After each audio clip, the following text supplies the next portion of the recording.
The Charity Board Gamer is made possible by publishers like 25th Century Games. Take a look at the store in the link down below, and stay tuned for a little clip after the show. Hey everybody, it's Chris from Charity Board Gamer. Just real quick, let everybody know we are recording our podcast. Yes, podcast. I know we're on video. What is that about? But we are not going to be talking so much to the chat as much as we are typing. So if you are watching, please be understanding. We will make it a point to talk to you, of course, after we record as well, where we can do some Q&A and just kind of chat. And if you have any questions in the chat, please feel free to put them as well, and we will go back to them after we get done with the recording. This is exciting. I've been having a lot of fun, and if you can't tell, we are ramping up for the holidays. We've got some snowflakes here. Justin and Chelsea are going to be here tomorrow night. We're going to be going through our top 12 holiday games, games that we think people should get for this season, which for me, we're only 26 days from Christmas now. Is that right? What?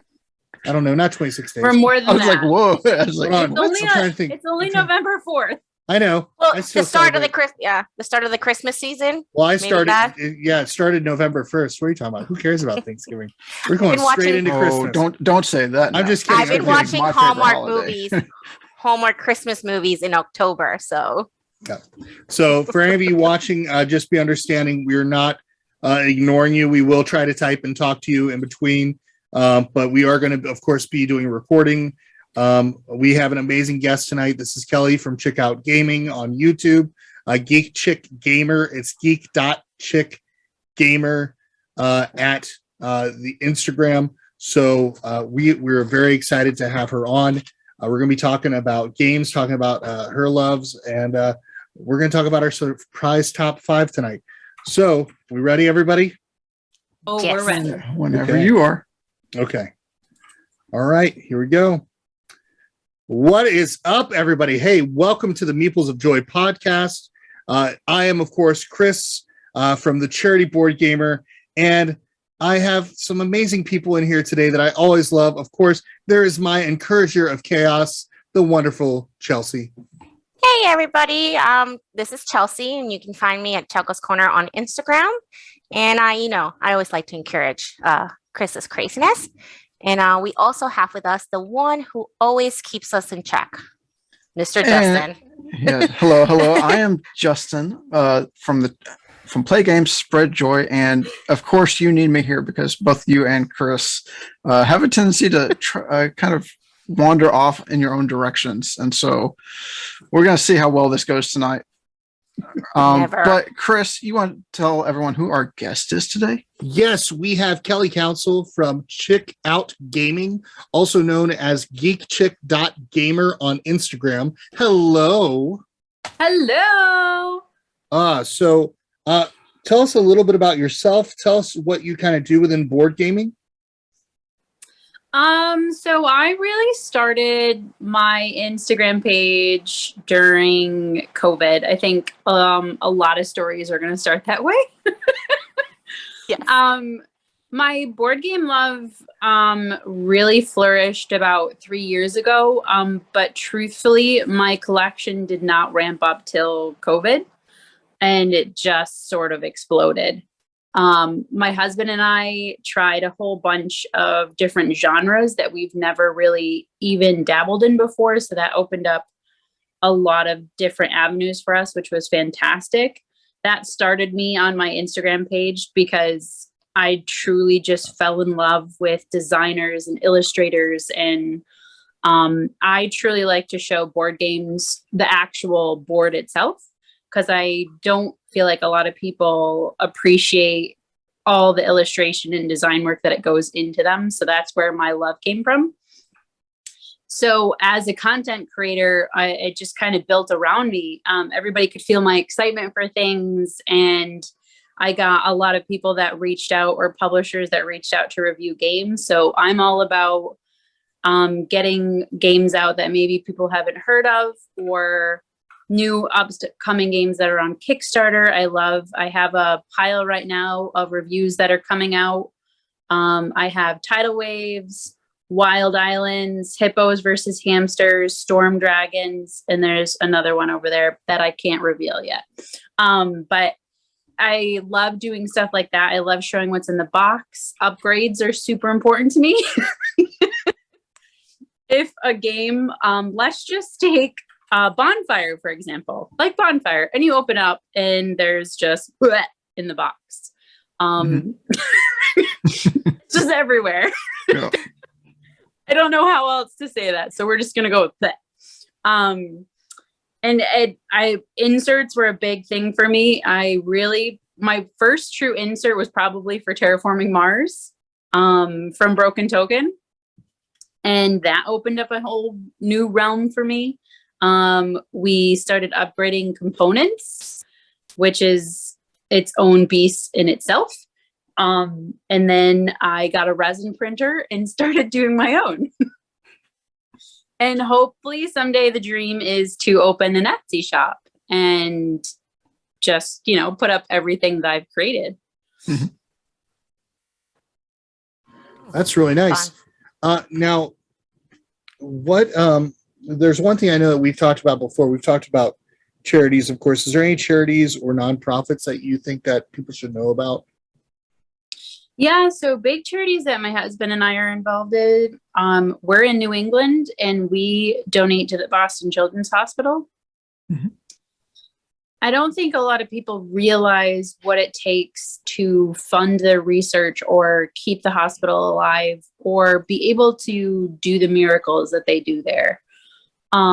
It's probably one of the biggest children's hospitals in the US. People will come from all over just to come to New England to go to the Boston Children's Hospital because they are just the front runners for medical advancements, everything to do with kids. And it's pretty incredible to see what they do day in and day out, especially with all our healthcare workers throughout COVID. Yeah, I know it's been hard, especially with COVID, being able to make sure that they've got the beds and everything to take care of families and stuff. And COVID has not made it any easier.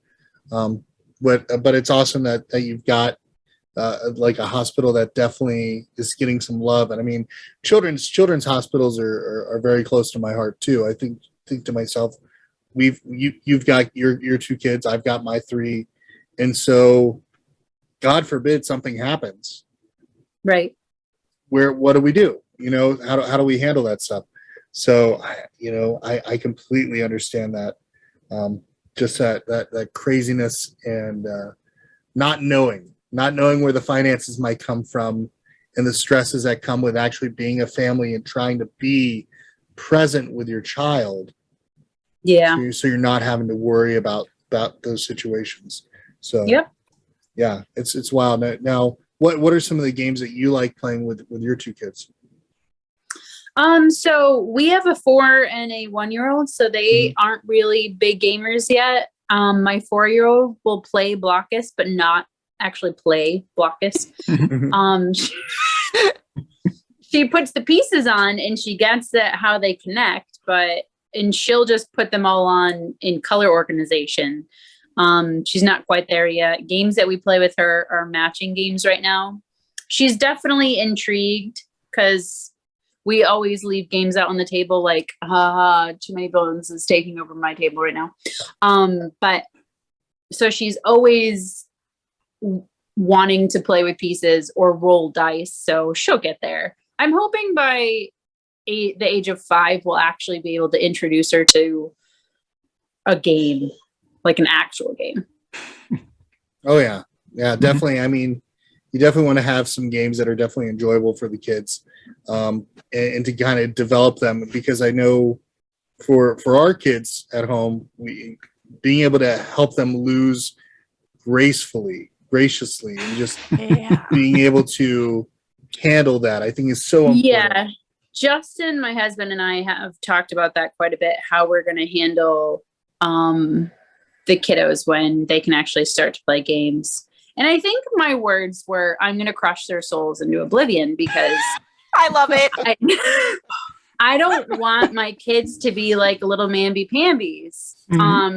I know some kids in my life that are like 11 and 13 and they can't lose. If they can see that they're playing a game and they're like, I just don't want to drop names, but Nope. I get it. Nope. I get it. So no, but we would play like Junior Clue. And I don't know if you guys have ever played Junior Clue, but you have to guess the person and the time. And then there's like these little crumb pieces that you have to find out where they are. Mm-hmm. And anytime that you make, and those three things sit in the middle of the board. And anytime you think that you know the answer, you're supposed to look at one, the one that you think you're guessing. And then if you're wrong, you can't guess that again. Okay. So if this person would get that answer wrong, they would just knock all the pieces over and be like, this was the answer. I'm done.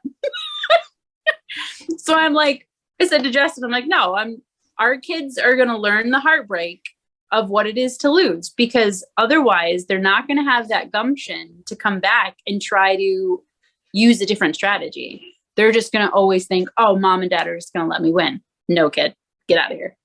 Not going to happen. And it helps in like real life too. Like it translates in real life scenarios. That's not real life scenarios. No. No, but it'll translate to like them being like, oh, you didn't get a promotion at work. Right. You'll take it gracefully. Like it teaches you just how to cope with not getting your way. So I think that's fantastic. I have a few children in my life that are the same way. Yeah. It's just not I want to play. Yeah. No. Nope. I learned how to lose gracefully, I guess you could say, because I grew up on Monopoly, of course, and my dad did not care. He was like, nope, you're going to lose because you're not playing well. And so like ultimately like that taught me that, gaming was not about winning or losing, because I lost more often than not growing up, but it was that time together, spending it with family or be it friends that showed up. So it is more about losing gracefully and not worrying about how well you're doing, but enjoying the game itself and who you're playing 100%. with. Yeah. But talking about like losing gracefully and playing with family or teaching family to play games, tonight's top 5 is actually about our top 5 family games, and we each define family in our own way, in whatever way we play with family. Now, Chris, I know you have some different thoughts on family gaming, so I'm going to let you lead off with your first one. Okay, and we'll see where we go from there. Wait to hear Okay. this. All right. So folks, you're going to realize I'm a father of 3 kids. So our list, it's a little different, and I'll explain that. We play hard when we play games. The first one on my list, I'm going to go ahead. I'm going to bring up Taco Cat Goat Cheese Pizza. This is from Dolphin Hat Games. I picked Say this that up 5 times fast. Oh gosh, it's wild. So I picked this up at Origins from Dolphin Hat, and I brought it home, and we played it a couple times, and then we played on the flip side, which was a great sequel to it, or a standalone expansion. But what's nice about it is you're simply playing cards, and they have the different images. You have the taco, cat, goat, cheese, pizza. Then there's gorillas, there's a narwhal, there's the hedgehog, the hedgehog. I think that's what it is. Yeah. But you're supposed to, as you're putting down the different cards, you're actually saying taco. Then the next person's laying down a card saying cat. Next person's laying down a card, goat. And then if at any point the card that's being put in the center is the card that matches the word, you have to quickly smack it. The last one that smacks it is the one that's actually going to go ahead and take all the cards. So the idea is to get rid of all of your cards before anybody else. It's just a quick game. Now, normally how I've seen it played, it's gentle slaps. We don't gentle slap when we play this game. It reminds me of spoons. Oh, it's so good. Oh. Have you ever done spoons with forks? No? It's good. When I played spoons, at least when I was younger, we would play like in gymnasiums, and you have to run across the whole gym to get your spoon. Jeez. So that took it to a whole nother level. You would get tackled on the way. I like the sound of that. Yeah. But yeah, Taco Cat Goat Cheese Pizza. We're gonna call it the my first on my list. Of course, once again, for folks that are listening, our list is in no particular order because our brains don't think that way, or at least mine doesn't. So, Mine what doesn't about either. yeah? What about you, Chelsea? So, following the theme of like food art, I'm gonna go with sushi roll. So it's the dice implementation of Sushi Go, and I really like it. It's like the dice have like little different faces, and you have to roll, and there's like a little conveyor belt that you put your dice in, and then you could like that what gets rotated instead of rotating the cards. That's what goes around, and you draft, and they have like menus and chopsticks where you can swap dice from like another player's pool and different things like that. And if I got my 85-year-old grandmother to play with us and she did okay, I think that, and my teenage niece played with us, and I think that kind of fit. I was like, well, this is perfect. I still have it. This is one of the few games my grandmother will play with us that is not like regular card games. So this is what one of the picks for me was. Well, for me and my family, I talked about we grew up playing Monopoly and stuff, but for the most part, my family doesn't play a lot of modern games. And so one of the games I actually got them to play last year for the holidays was Gudetama, which, of course, another food-based art game. Like we all had one or two that were kind of semi-similar. But I got my family to play Gudetama because it actually plays up to 7 people, so more of us could gather at the table. And it was really fast to teach as well. And the way that it kind of takes from standard trick-taking games that my family kind of already knew, and then bringing them into a more modern game was really nice for me, at least. And then it plays fast, of course. We had my niece, who was, I think, about 7 or 8 playing, and then my parents playing. So it was a nice range of us being able to play at the same time, too. So it worked well for a nice range of people playing at the same time, along with the slightly higher player count for a trick-taking game. Now, That's what cool. about you, Kelly? I know we kind of threw you into this, didn't prepare you for this at all. So what kind of family games might be on your list? So Justin and I are pretty lucky. Our families both know how much board gaming is a part of our life, and both sides of our family embrace it very well. My oldest sister, her kids are 13 and 9, and I've kind of brought them up on board gaming. So my sister and her husband haven't been able to get away from it. I kind of trapped them. So, but even like my dad and my mom and Justin's parents and his sister all embrace our love of board gaming. So truly, and even during COVID, we were able to play games virtually with all of them. So my first pick for a family game would honestly be Mysterium. It plays 7 people. It's very easy to teach. It's hilarious and frustrating. But most importantly, 95% of the game is co-op. So you feel like you're truly playing with each other. And I think Mysterium takes it to a whole nother level because you can get inside people's heads with how they're thinking, and it almost brings you together even more because you're seeing another side of someone that maybe you didn't truly see before. My husband hates playing that game with me, 100%. But when we play with my older sister's family, my nephew Brandon, he gets me. He gets how I think. So when I'm the ghost and I'm dishing out vision cards, Justin's like, what the heck are you trying to say to me? And then we have this 9-year-old that's like, this is what Auntie's trying to say. And Justin's like, no way. And Brandon's like, yes, trust me. Just trust me. And almost 100% of the time he's accurate. But I find it interesting because it's truly just one of those games that takes you out of your comfort zone. Because those vision cards are weird. I truly love that the game does that, and it really honestly brought us together even more. And the first time we played it with them, My sister and her husband were like, what did you bring to my house? And by the end of the game, they had already bought it because we had nice. so much fun as a group playing it, you know? So that'd be my first pick. Okay. So I know I already brought up a Renegade game, studio game with Gudetama, but I know, Chelsea, I think one of yours on your list was from them also.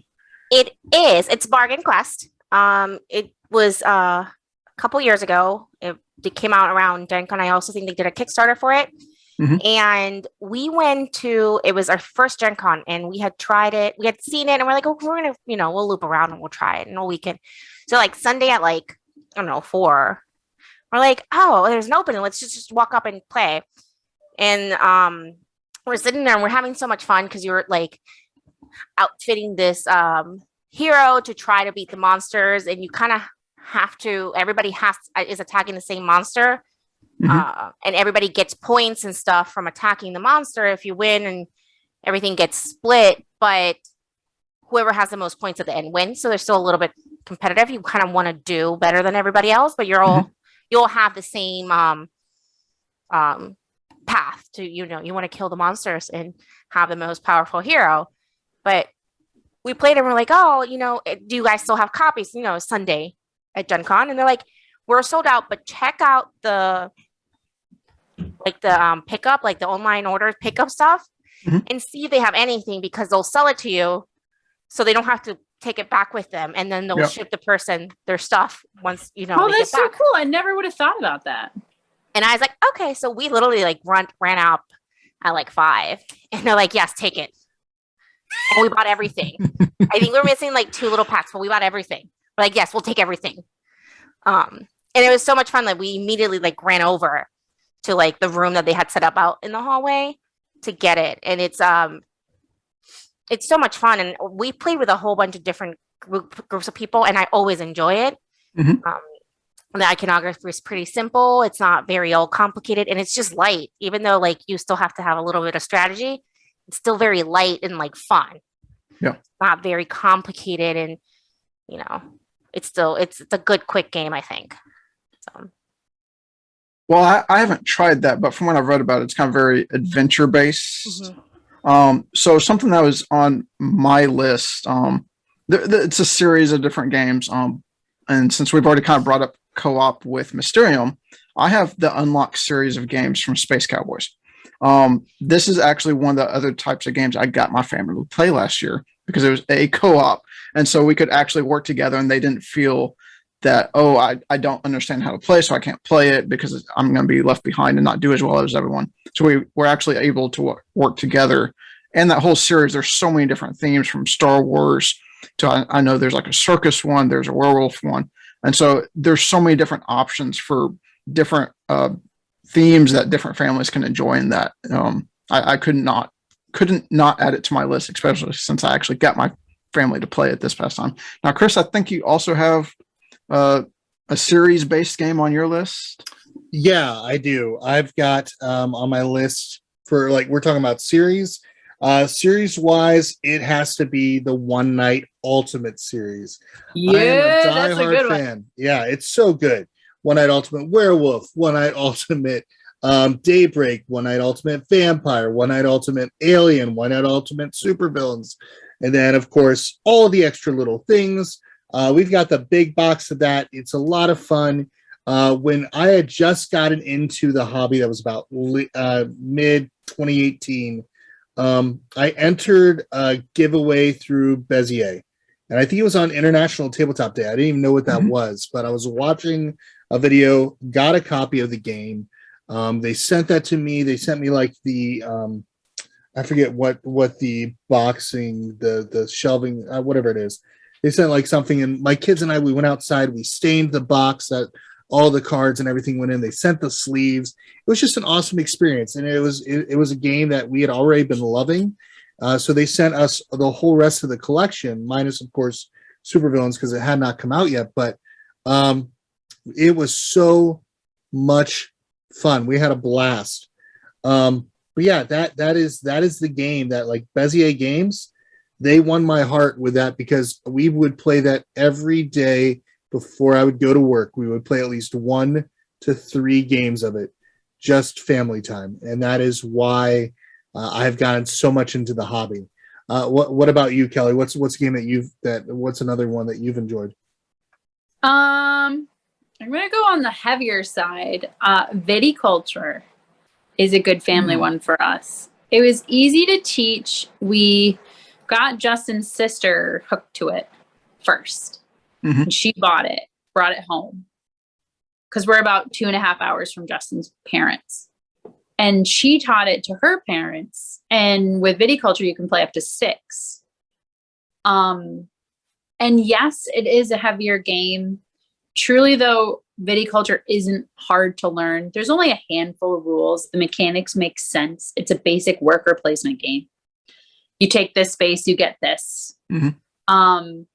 It's truly just a heavy game because it can take a long time with that many players.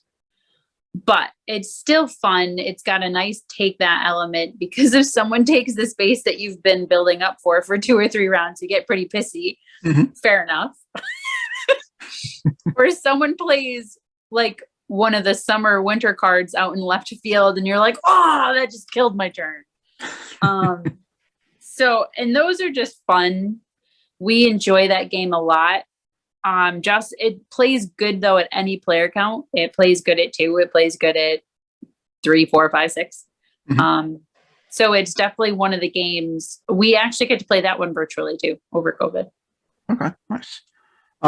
So talking about playing games virtually, one of the ones that I added to my list, which we've actually played virtually with Chris on stream, is Hues and Cues. This is from the op. It plays actually up to 10 players, and it's basically giving clues about a specific color spot on the board and trying to have everyone else guess where that location is on the board.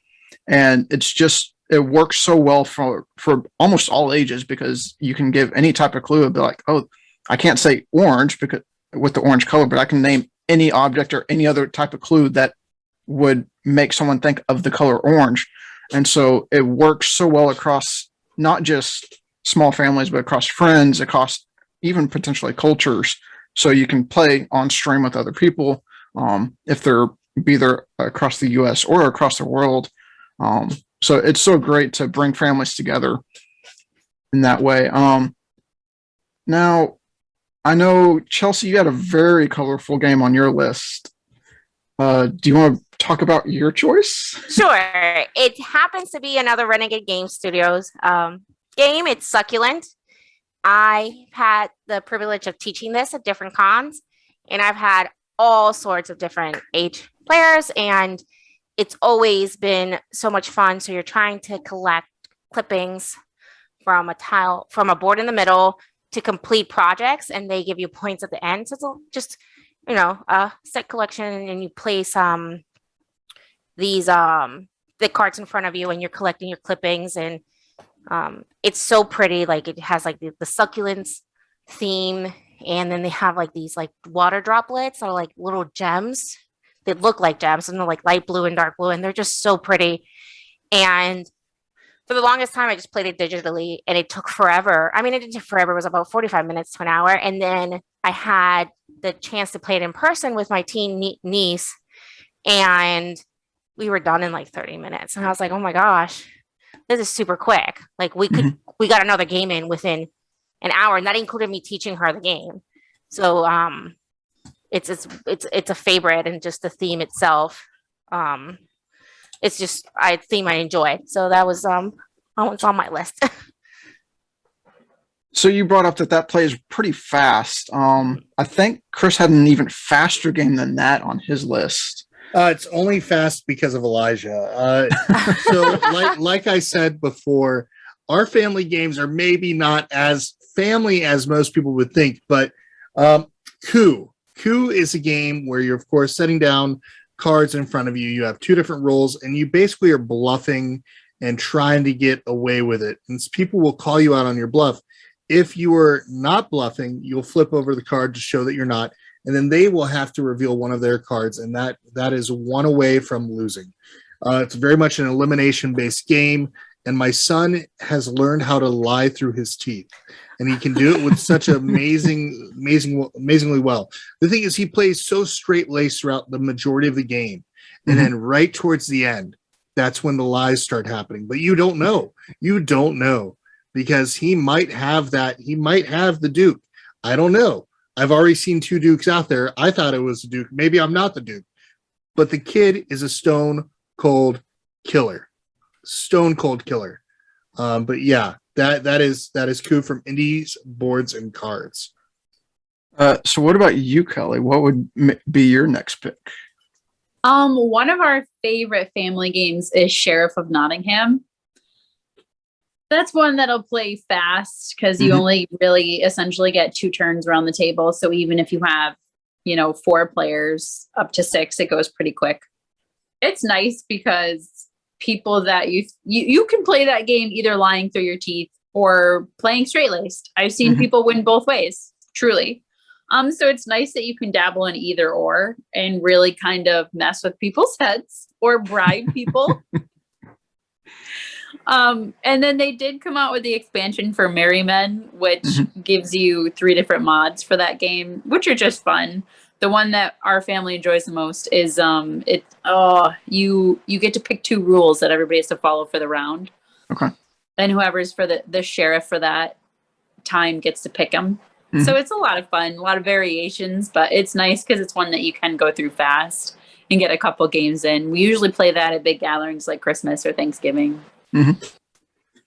Well, let's continue on the bluffing versus straight lace style game. Chris, you had another game that really plays into the bluffing. So my friends at Lonely Hero Games, they're here local to West Virginia. They came out with a game called Bank Heist, and it is a game that is about robbing a bank. And the phase starts out with everybody being quiet. You're taking cards, you're passing them to people. They're looking at them, and they're deciding if they're going to keep it face down, or if it's cash, they have to either put it in the getaway vehicle or do whatever their role tells them to do. Now, of course, you've got some people in your crew. You also have some agents that are possibly, undercover that you don't know who they are. And you also have some rival gang members who might be among your team. So it could be a little hairy. Plus, you have a crew member that might be sticky fingers, so they might be keeping all the cash bags. Well, it's gotten wild. I mean, this bank has some very interesting things. I mean, you've got knives in there, you've got sharpshooters in there, you've got chloroform. I mean, I think we're robbing the mob. I'm not too sure. But at some point, if all the cash bags that need to get into the getaway vehicle actually add up, and it's supposed to be 5, then we go into what's called the getaway phase. That's when we start pointing fingers and shooting our loved ones. And that is one game that I swear there's nothing better than to boldface lie to everybody in the game and tell them, all right, yeah, let's go ahead and shoot this person. And then later reveal that you're a rival and shoot the people that were helping you the whole time. It's something so enjoyable about killing your family members, especially around Thanksgiving time. It's a game I highly recommend. So Bank Heist. So that game, yeah. So Bank Heist kind of put you on teams in some way. Sometimes you know who you're with, sometimes you don't. Now, Chelsea, I know you also picked a team style game. Plays a little bit different than Bank Heist, of course. So I picked Adama Forest from Indie Boards and Cards, and they also have a competitive 2-player setup, and that's what we've played. In a bigger, because it plays up to I can't remember exactly how many players, but it plays up to more players. And then you have 2 boards. You have one on one side, another one, and you have to place and work together. So on a higher player count, you kind of have to work sort of together, and then you'll score. But at a 2-player count, you can play competitive, and you're just working on your 2 separate boards, and the other player gets 2 separate boards. You could still play co-op or kind of, but we've chosen that we don't really care for that with just 2 players. In higher player counts, it plays it plays differently. Mhm. But I do appreciate that. I appreciate that where it's, it can scale down and it feels almost like a little bit of a different game Mhm. without, oh, you have a dummy player, because those are never fun. Yeah. When you have to manage something else. So it's really not a 2-player game. It's a 3+. So this one fits there. And it has like the most adorable little sleeping pandas on it. So you're building the forests and to attract butterflies and pandas, and you get points if you can place one of those bigger tiles. Okay. So you want to be connecting like bamboo areas, like lily pads and flowers to get these extra tiles to get points. And it's basically taking the place for us from Patchwork. So it kind of feels the same, but we still own Patchworks, but it's definitely taking that spot for us. Yeah. Oh. Well, I also had a game on my list that was team based, but it's definitely more team than that is. I chose Codename, but the Disney version. Of course, all the code names work well for families, depending on the types of themes you like. But I grew up on Disney movies, as a lot of kids that I knew my age and kind of the generation that we were. So Czech Games Edition brought out the Disney version of code names. And this is something I could probably even introduce to my family now, that they could all kind of make sense of what they're seeing, because they've all seen the movies with me, and we could easily play together on teams. And so giving clues to each other, or at least to your teammates, to get them to guess the cards that your team needs to guess while not pointing out the wrong ones or the other teams, is a really good way to play with teams as families, but still bring in a theme that a lot of people can recognize easily for families that don't play modern gaming as much. Kelly, do you happen to have a team-based game? Or if you don't, that's okay. What else is on your list? Team-based. I'm trying to think. No, we do a lot of co-op with family, not so much team. Okay. Well, co-op is a full team. Yeah, we've always wanted to teach Memoir 44 to somebody, because you can play teams with that one, but we've never been able to do it. Truly the biggest co-op team-based game that we play with family and friends right now is Dead of Winter by Plaid Hat. Dead of Winter, you are the last surviving colony on the earth, and you are trying to survive. Every round, well, when you start the game, there's a main objective. You have to have so much food, last so many rounds, survive some type of crisis.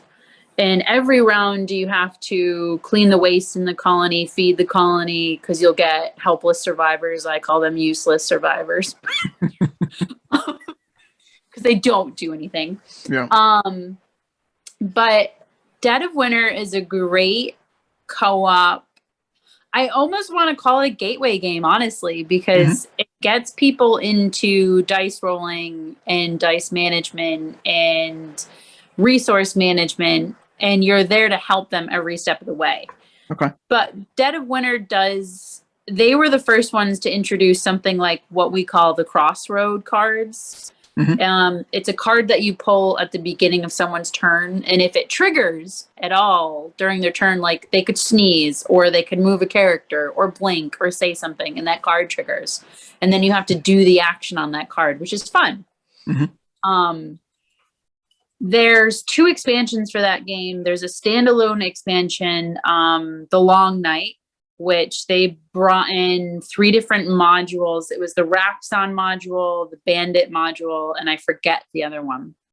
The 3rd expansion, you have to have at least 4 players to play it, but you can play all the way up to 11 players. It's called Warring Colonies.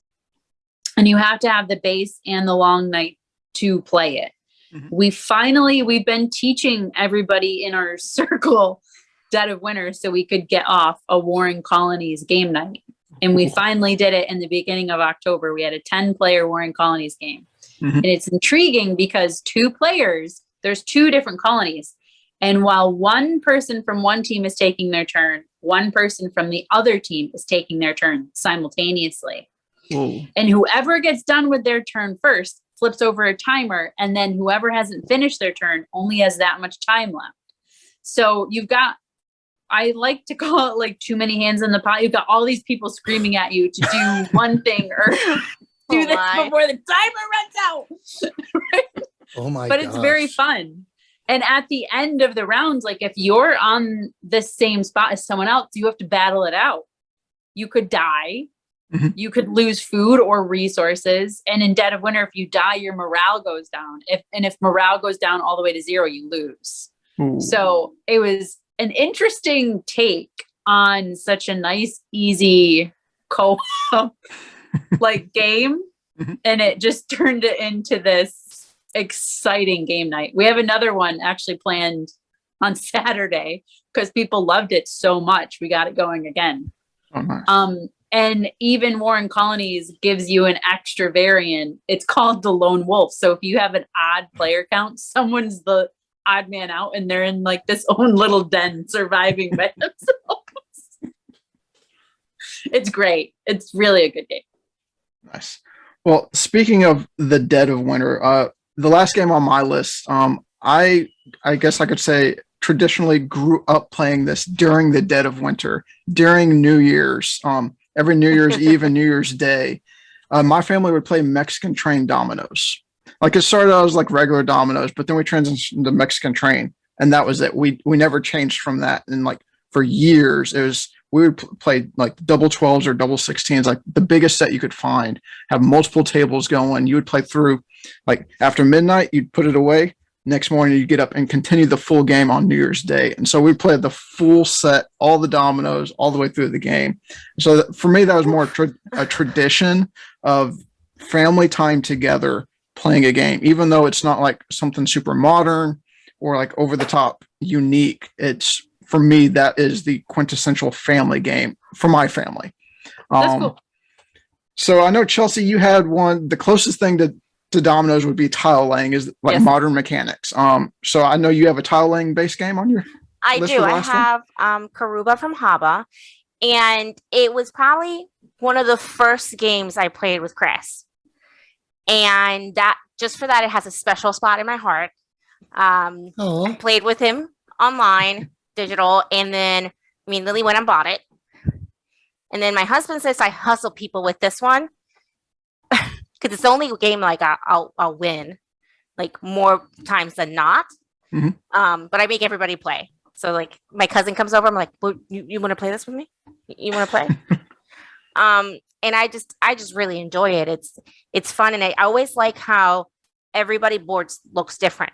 We're still placing the same number tile, but the way everybody's board at the end looks and is just completely different. And then I'll play something and I'll be like, oh shoot, I just boxed myself in and I have to find another way. And sometimes you box yourself in where you can't do anything, but sometimes, a lot of times, if you have left open, if you plan somewhat well, you can find a way out of it or find something. It might take you more turns, but you're not. I've never found myself that I'm completely and absolutely out playing it. And I can see it playing. We don't have kids, but I've played it with a lot of different people.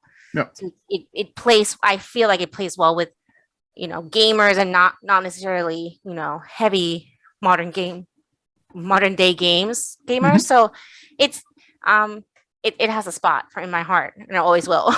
Nice.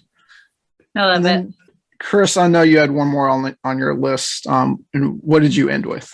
I'm ending it with Kingswood. This is from 25th Century Games. This is one that I will push for 25th Century any day of the week. It's just one of those games where, number one, I can play up to 5 players. We're a family of 5. So if there's a game and it's only 4 players, it's not going to hit the table as much with my kids, because then it becomes that level of Elijah, hey, do you want to team up with your brother or sister? And that's automatic no.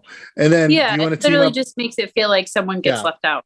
Yeah, and we can't do that. So Kingswood is this wonderful rondel mechanic where you're going ahead and you're moving these different kind of villagers across these different spots. So where you start, you collect goods, or you can do an action.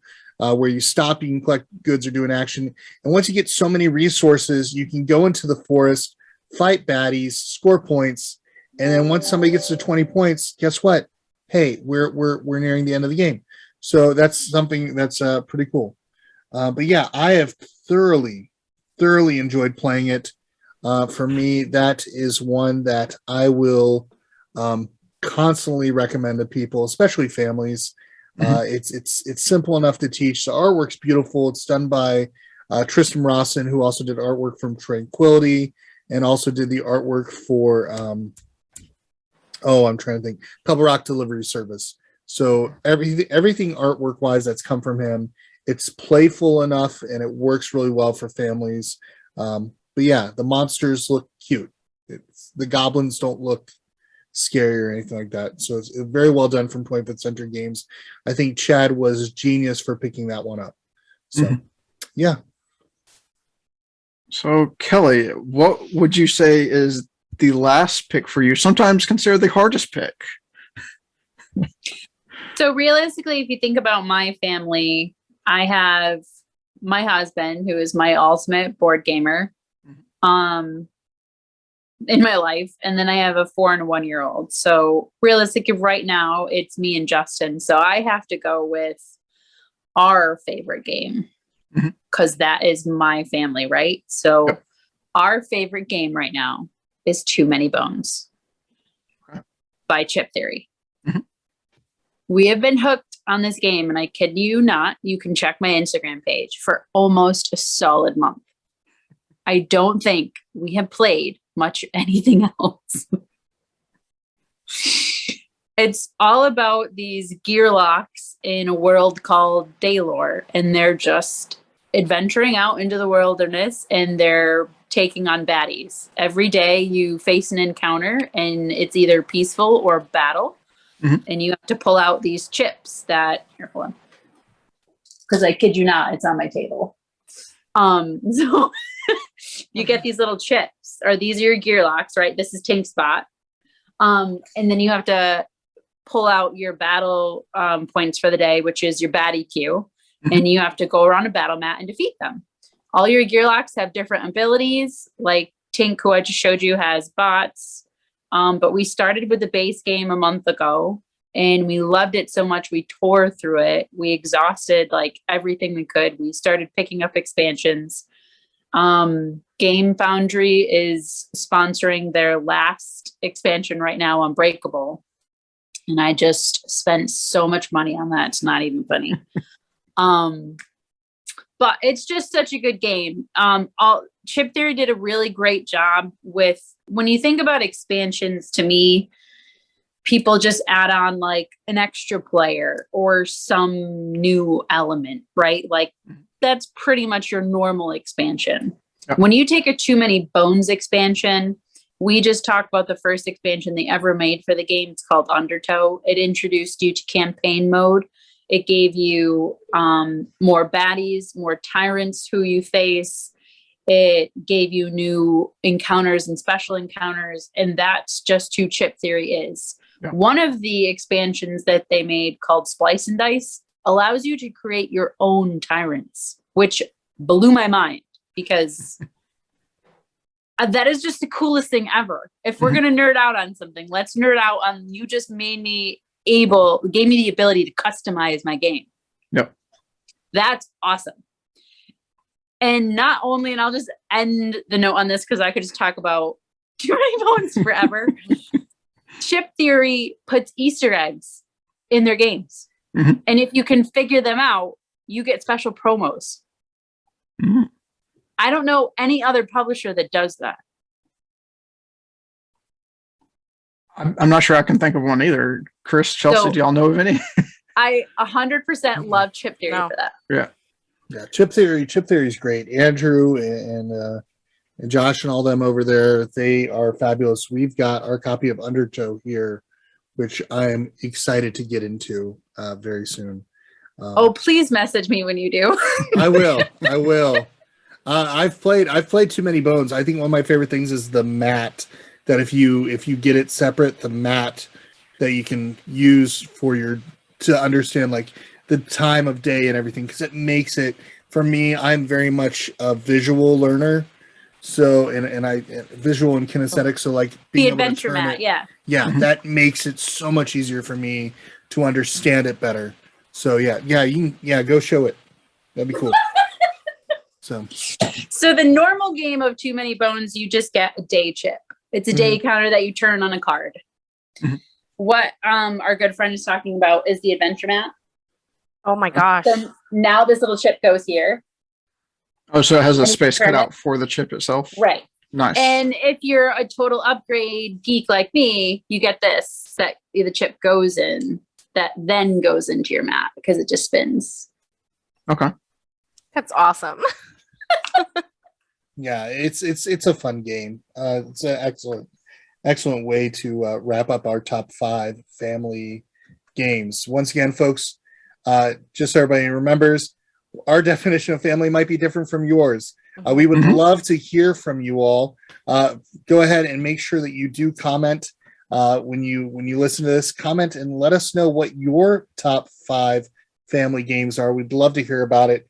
We will probably add later on where you can actually see our top 5 list, as well as where you can comment on it as well. So yeah. But yeah, so we've kind of hit on that Kelly has played a lot of Too Many Bones recently. Yes. So Too what we much. typically do at the end of this chat is we talk about what we've been playing and then what we're looking forward to playing. So since you hit on what you've been playing, is there any game you're looking forward to trying soon? Yeah, so I'll be honest, my dad came out to visit last weekend and we did good with games with him. We played Flock of Fame, The Game of Everything, which are both card games. The Game of Everything just made its Kickstarter. Yay. And Holy Festival of Colors Mhm. from Floodgate, which is great. So we do play other things, just Too Many Bones takes over my life. Realistically, at the same time we got Too Many Bones, we got the updated version of Kemet Blood and Sand. And we got all the goodies with it, and it just hasn't made it to the table. I get that feeling. There's a lot of games that need to hit the table. TMB just took over our lives. When I tell you that we've never had a game do this, Mhm. it's crazy. Like, we don't even put it away anymore because it just but Kemet, I really want to get to the table. I got the neoprene mat and everything hanging up around here somewhere. Nice. So Chelsea, what about you? What have you been playing and what do you look forward to playing soon? So we just played Fossils last night, and that was really fun. We were a little bit tired, so we didn't get to play any more games. I am looking forward to all the games we're playing this weekend. I haven't played Picture Perfect, and that looks very interesting. Brew, which is always a fun one. It can get a little bit mean, but Brew hey, is so good. I love it. It can get a little bit mean, but it is what it is. It's not bad. Some people don't like it because of that, but I love it.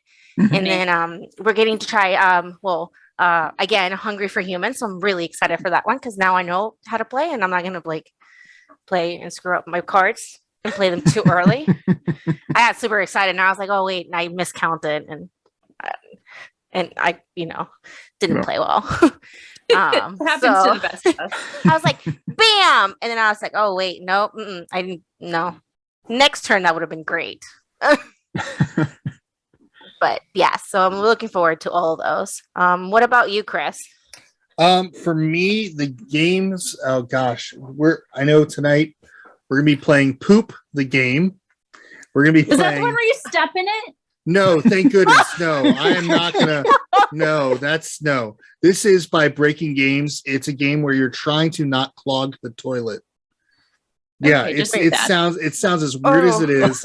It sounds as weird as it is. Believe me. It looks like a lot of fun, but we're playing that Rolling Realms by Jamie Stegmaier, Stonemeyer Games, and then we're playing Popcorn Dice. And then by the time people have listened to this, we will have already done our Extra Life live stream. So there will be a lot of games that I am beyond looking forward to playing. Once again, Hungry for Humans, Corinto, Titania Ascending, Wing It, just a bunch of fun. And of course, I get to spend time with two of my favorite people who are traveling tomorrow. So Yes. I'm beyond excited about that. What about you, You just Justin? have to let me know what you think of Rolling Realms. Oh, I will. I'll message you right afterwards, probably. Mhm. Because and I'll probably put my opinions in a video possibly. So So Justin? as Chelsea brought up, we recently played Fossilis. Yeah. That was definitely very hands-on and tactile in the way that you have to dig up the fossils. Really enjoyed that. That's fun. Beyond that, this week it's been more like I streamed Titania Ascending, but then I've been doing more a little bit of Wingspan, the Steam app, because I've been busy at work, so not wanting to set up a full game on the table, finding ways to play on the computer. Some of our favorite board games has been nice. But something I look forward to playing again. One of my favorite games is Role Player from Thunderworks Games, because there's been so many posts about the Role Player adventures coming out that people are getting their copies and playing that. So it's like now I want to get back to the original where all that idea stemmed from and built from, so I can kind of play a few characters and then potentially get my own copy of Role Player Adventure to try out at some point. I think that's all we had for today, right, Chris? Yeah, I think that's it. Once again, I want to just really quickly, Kelly, go ahead and tell us once again where we can find you, where we can see any of your content. We want to make sure that people are checking out your stuff. Of course, and I just was on the Instagram taking a look at the abundance of Too Many Bones on there. I wasn't kidding. Would you say Yeah. it's too many? It took over. Wow, your dad humor is horrible, my friend. on point. I know it's definitely on point. But yeah, Kelly, tell us where people can find you.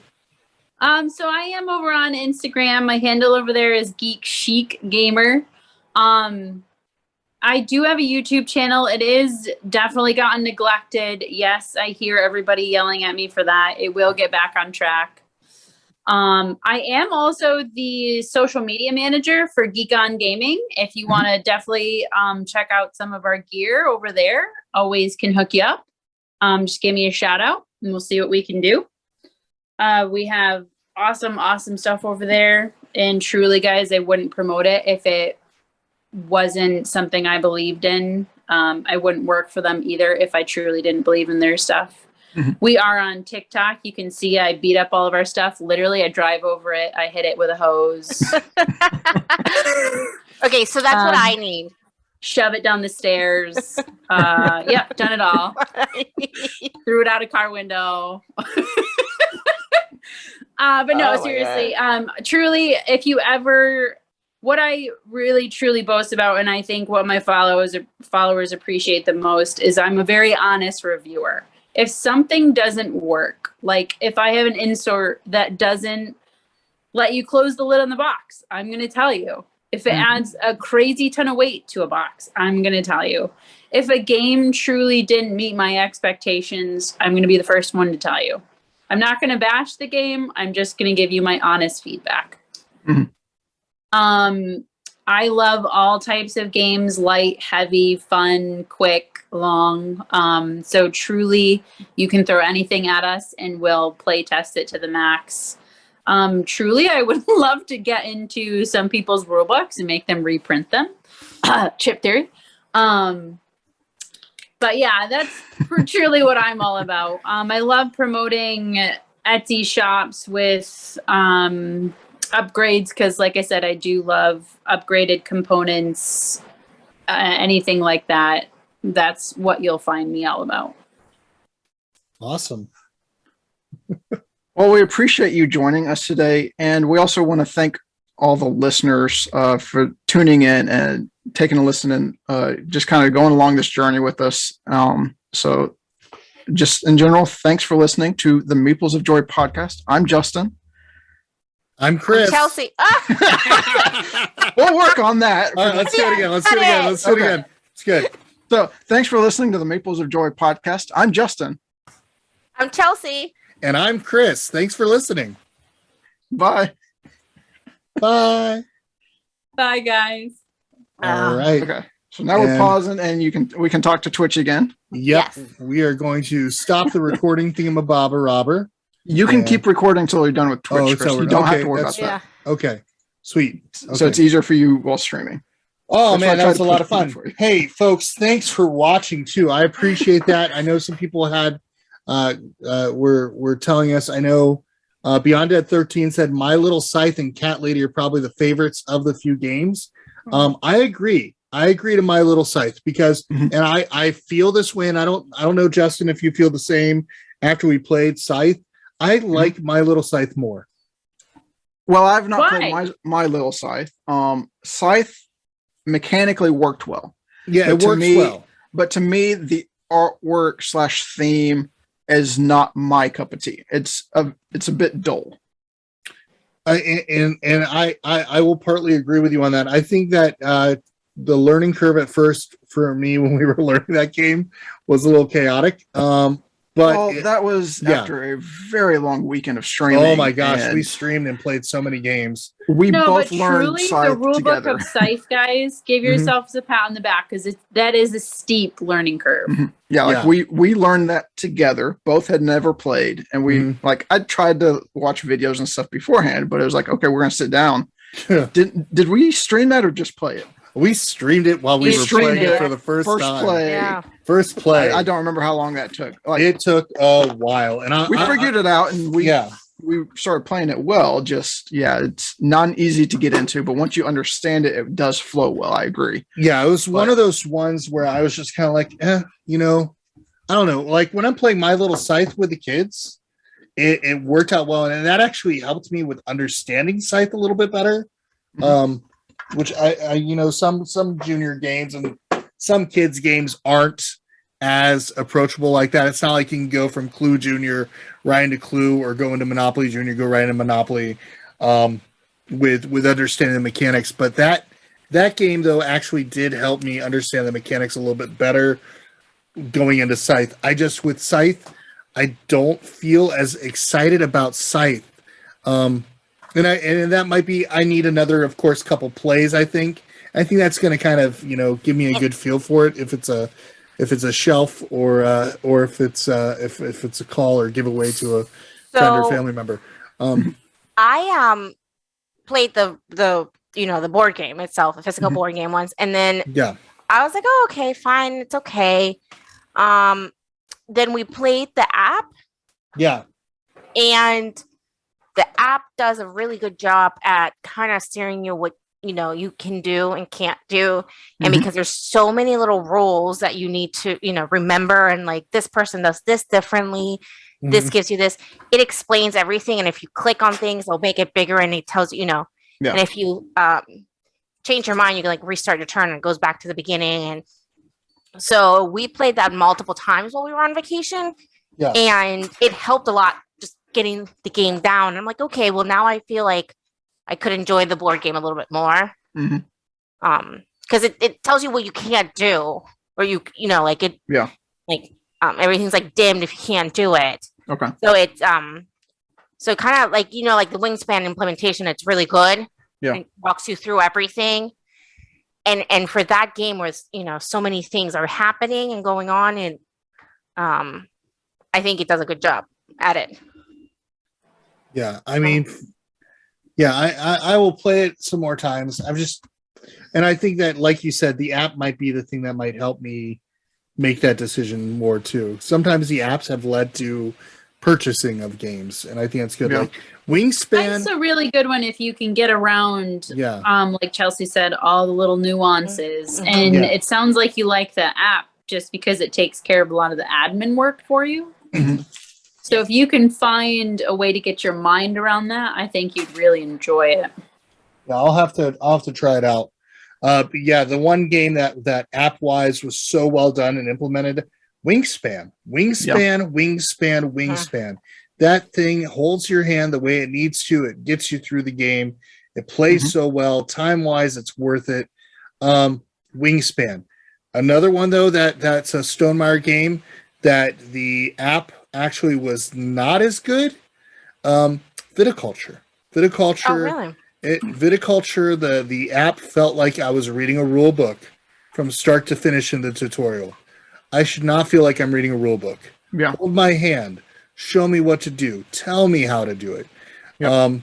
I feel like the difference between Wingspan and the difference between Viticulture app-wise is that Wingspan was well polished, done very well. The game was beyond solid, and Viticulture app, it just felt like I was playing the base board game, but I didn't know how to play it, and now I had just been playing the digital version, which felt like more work for me to try to understand it. And then that was just rough. I was like, what am I doing with these grapes? I don't know. Something with the grapes.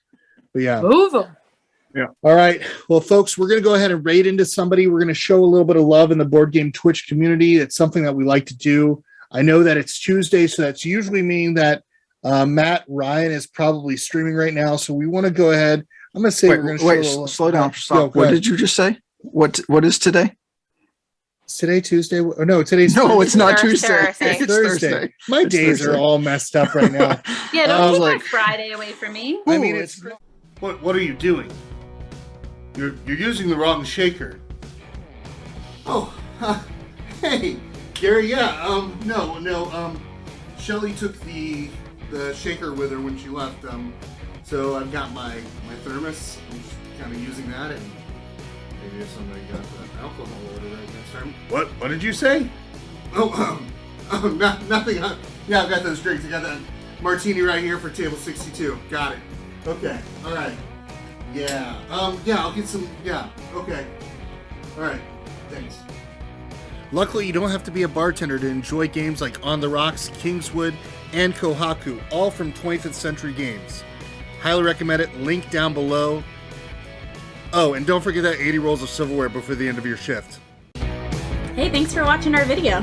If you like what you saw here, go ahead and hit that little like, subscribe, the little bell thingamabobber, you know the thing, and watch some of our videos. Maybe one that's maybe up here, or maybe down there, or over there, or down there.